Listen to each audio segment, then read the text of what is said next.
नमस्कार, स्वागत करता हूं मैं आपका YouTube चैनल के इस प्लेटफॉर्म पे टारगेट एकेडमी में। कल हमने नदी तंत्र पढ़ा मैप के माध्यम से, लेकिन एक स्ट्रक्चर के फॉर्म में हम नहीं पढ़ पाए थे। तो उसी का एक ओवरव्यू देख लेते हैं। ठीक है, कल हमने वैसे डिटेल में पढ़ लिया था, लेकिन एक ओवरव्यू देख लेते हैं। ठीक है, ये यमुना नदी है आपकी। ठीक है, ये आपकी भागीरथी है। ठीक है, ये आपकी मंदाकिनी है और ये आपकी अलकनंदा है। ठीक है, अ, कल हमने पढ़ा था कि यमुना नदी, गंगा नदी तंत्र और एक आपका काली नदी तंत्र। ठीक है, काली नदी तंत्र इसमें है नहीं अभी। तो स्टार्ट करते हैं यमुना नदी से। यमुना नदी निकलती है बंदरपूंछ पर्वत के यमुनोत्री कांटा से, जो कि है 136 किलोमीटर लंबी।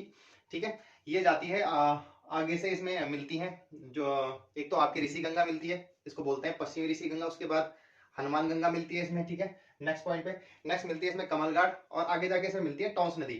ठीक है, ये आपको दिख रही है टॉन्स नदी, ये आपकी आ रही है यहाँ पे टॉन्स नदी। ठीक है, ठीक है, टॉन्स नदी।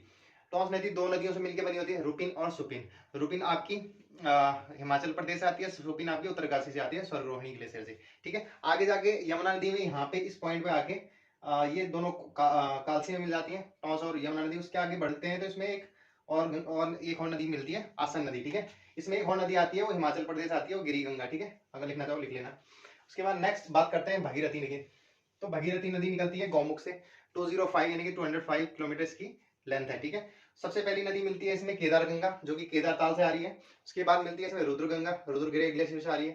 ठीक है, उसके बाद मिलती है इसमें सिया गंगा। ठीक है, झाला नामक स्थान में मिल जाती है। उसके बाद असी गंगा और वारुणी नदी, इन दोनों के बीच में उत्तरकाशी बसा हुआ है। ठीक है, उसके बाद नेक्स्ट आगे चलते हैं, टेरी में आती है। टेरी में आने के बाद इसमें कौन सी नदी मिलती है, भिलंगना। ठीक है, जो कि ये बाल गंगा और दूध गंगा से मिलकर बनी हुई होती है। ठीक है, उसके बाद आगे बढ़ते हैं तो ये देवप्रयाग में किससे मिल जाती है, अलकनंदा नदी से। ठीक है, अब आते हैं मंदाकिनी नदी में। मंदाकिनी नदी रुद्रप्रयाग जिले से निकलती है। ठीक है, कहाँ से, चौरावाड़ी ग्लेशियर से, केदारनाथ से होते हुए आगे आती है। इसमें इसकी एक साइड नदी है इंपॉर्टेंट, सोनगंगा। आगे जाके मिल जाती है रुद्रप्रयाग में। ठीक है, किससे, अलकनंदा नदी से। अब अलकनंदा नदी देख लेते हैं। अलकनंदा नदी निकलती है आपकी सरस्वती सॉरी सतोपंताल से। सबसे पहली नदी जो इसमें मिलती है वो है सरस्वती नदी, जो कि आती है देवताल से। ठीक है, देवताल से आने के बाद ये आती है आपकी यहाँ से देवताल से। ठीक है, उसके बाद ये मिलती है आपको केशव प्रयाग में, और इधर से आती है उसके बाद एक गंगा, लक्ष्मण गंगा। ठीक है, ये आती है आपकी हेमकुंड साहिब से और मिलती है गोविंद घाट में। ठीक है, उसके बाद विष्णु प्रयाग में कौन सी गंगा मिलती है, धौली गंगा। ठीक है, ये कौन सी है, पश्चिमी धौली गंगा। पश्चिमी धौली गंगा की एक और सारी नदी है ऋषि गंगा। ठीक है, ये मैंने कल की क्लास में बताया था। अब यहाँ पे आता है जोशीमठ। ठीक है, ये पॉइंट है जोशीमठ। जोशीमठ में आगे आपकी तीन नदियां मिलती है, बिरही, गरुड़ और पाताल गंगा। ठीक है, उसके बाद ये है आपकी अलकापुरी। ठीक है, अलकापुरी यहाँ लिख लेना। आती है कहाँ से, तुंगनाथ से। ठीक है, ये लिख लेना पॉइंट यहाँ, तुंगनाथ। ठीक है, एक नदी आती है बाल किले तुंगनाथ से होते हुए और मिलती है अलकापुरी में अलकनंदा नदी से। उसके बाद फिर दूसरा प्रयाग आता है नंद प्रयाग। नंद प्रयाग में आगे कौन सी मिलती है, नंदाग्नि नदी, जो कि नंदा घुंगरी ग्लेशियर से आती है। ठीक है, उसके बाद मिलती है इसमें पिंडर नदी, जो कि पिंडर ग्लेशियर से आती है और मिलती है कहाँ पे, कर्ण प्रयाग में। ठीक है, नेक्स्ट आपका रुद्रप्रयाग, जहाँ पे मंदाकिनी नदी मिलती है, और नेक्स्ट आपका देवप्रयाग, जहाँ पे आपकी भगीरथी मिलती है। इसके बाद एक गंगा के नाम से जानी जाती है। ठीक है, गंगा के नाम से जाने देते हैं। और सबसे पहली नदी इसमें कौन सी मिलती है, नया नदी। ठीक है, जो कि मिलती है फूलचट्टी नामक स्थान पे, और नया नदी आती है आपकी दूधातोली श्रेणी। ठीक है, उसके बाद नया नदी के बाद मिलती है इसमें चंद्रभागा, जो कि आती है ऋषिकेश से। उसके बाद देहरादून से एक और नदी आती है सोनगंगा, जो कि सौंग नदी, जो कि मिलती है गंगा नदी में। ठीक है, उसके बाद ये आगे बढ़ जाती है। तो ये था आपका अलकनंदा नदी तंत्र। उसके बाद देख लेते हैं एक बार काली नदी तंत्र, क्विकली जल्दी जल्दी देख लेते हैं। ठीक है,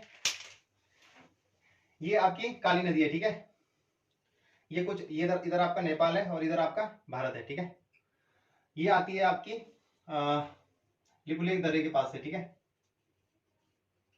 ठीक है, लिपुलेख दर्रे के पास से आती है। सबसे पहले इसमें मिलती है कुठियांगटी नदी, जो कि जोशी नामक स्थान पे मिलती है।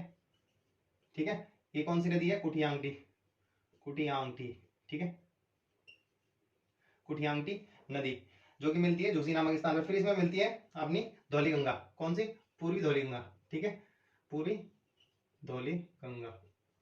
ठीक है, पूर्वी धौली गंगा आती है आपकी दो नदियों से मिलकर बनी हुई थी। ठीक है, कौन कौन सी, ये यहाँ पे दो नदियों से मिलकर बनी होती है, लिसर और दारमा, लिसर और दारमा। ठीक है, तेजांग नामक जगह पे मिलती हैं, और यहां से आगे बढ़ते हुए पूर्वी धौली गंगा के नाम से। ठीक है, पूरी धौली गंगा के नाम से आगे बढ़ के और यहाँ पे काली नदी में मिल जाती है। ठीक है, कौन सी नदी है? काली नदी। ठीक है, नेक्स्ट आपका यहाँ पे आती है गौरी गंगा। ये भी दो नदियों से मिलती है, रालम और गौरी गंगा से। ठीक है, रालम और गौरी गंगा से। ठीक है, ये आपकी जानी जाती है गौरी गंगा के नाम से। ठीक है, ठीक है, कहाँ पे मिलती है? जौलजीबी नामक स्थान पे। यहाँ पे एक मेला भी लगता है। ठीक है, जौलजीबी नामक स्थान पे। उसके बाद ये आगे बढ़ती है, इसमें मिलती है फिर एक इंपॉर्टेंट नदी, सरयू नदी। ठीक है, सरयू नदी। ठीक है, सबसे ज्यादा जल लेने वाली काली नदी की कौन सी है? सरयू नदी। ठीक है, सरमूल नामक स्थान से आती है, बागेश्वर के सरमूल नामक स्थान से आती है। ठीक है, यहाँ पे पंचेश्वर के पास मिल जाती है, पंचेश्वर। ठीक है, पंचेश्वर में मिल जाती है। यहाँ पे एक डैम भी बन रहा है। ठीक है, उसके बाद इसकी अंतिम एक नदी है लदिया नदी। ठीक है, लदिया नदी। ठीक है, इसकी अंतिम सहायक नदी है। बाकी की जो नदियां हैं वो हम डिस्ट्रिक्ट सीरीज में पढ़ेंगे, नहीं जिला सीरीज में पढ़ेंगे, डिटेल में पढ़ेंगे। इस क्लास को यही समाप्त करते हैं, मिलते हैं नेक्स्ट क्लास में। तब तक के लिए धन्यवाद, जय हिंद।